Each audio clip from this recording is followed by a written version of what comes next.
ఈరోజు దేవుని వాగ్దానము యోహాను రాసిన మొదటి పత్రిక 1వ అధ్యాయము 7వ వచనము. యేసు రక్తము ప్రతి పాపము నుండి మనలను పవిత్రులనుగా చేయును. ప్రార్థన. పరిశుద్ధుడైన దేవా, కృపగల తండ్రి, మీ పాదములకు లెక్కలేని స్తోత్రములు చెల్లిస్తున్నాం ప్రభువా.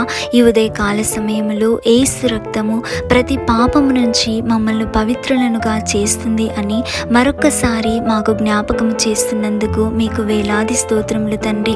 ఈ మంచి శుక్రవారపు దినమున యేసయ్య సిలువపై మీరు మా కొరకు బలియాగమైన విధమును, సిలువలో మీరు చిందించిన ప్రతి రక్త బిందువు యొక్క విలువను మేము తెలుసుకున్నటకు మాకు సహాయము చేయండి.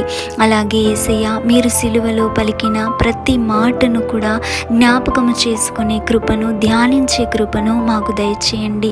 మాలో ఉన్న ప్రతి పాపమును కూడా తండ్రి కన్నీటితో మీ సన్నిధిలో ఒప్పుకునే మనసును మాకు అనుగ్రహించండి. సిలువలో చిందించిన మీ పరిశుద్ధ రక్తమును జ్ఞాపకము చేసుకుంటూ నూతనముగా మా జీవితాలను మార్చుకునే జ్ఞానమును మాకు అనుగ్రహించండి.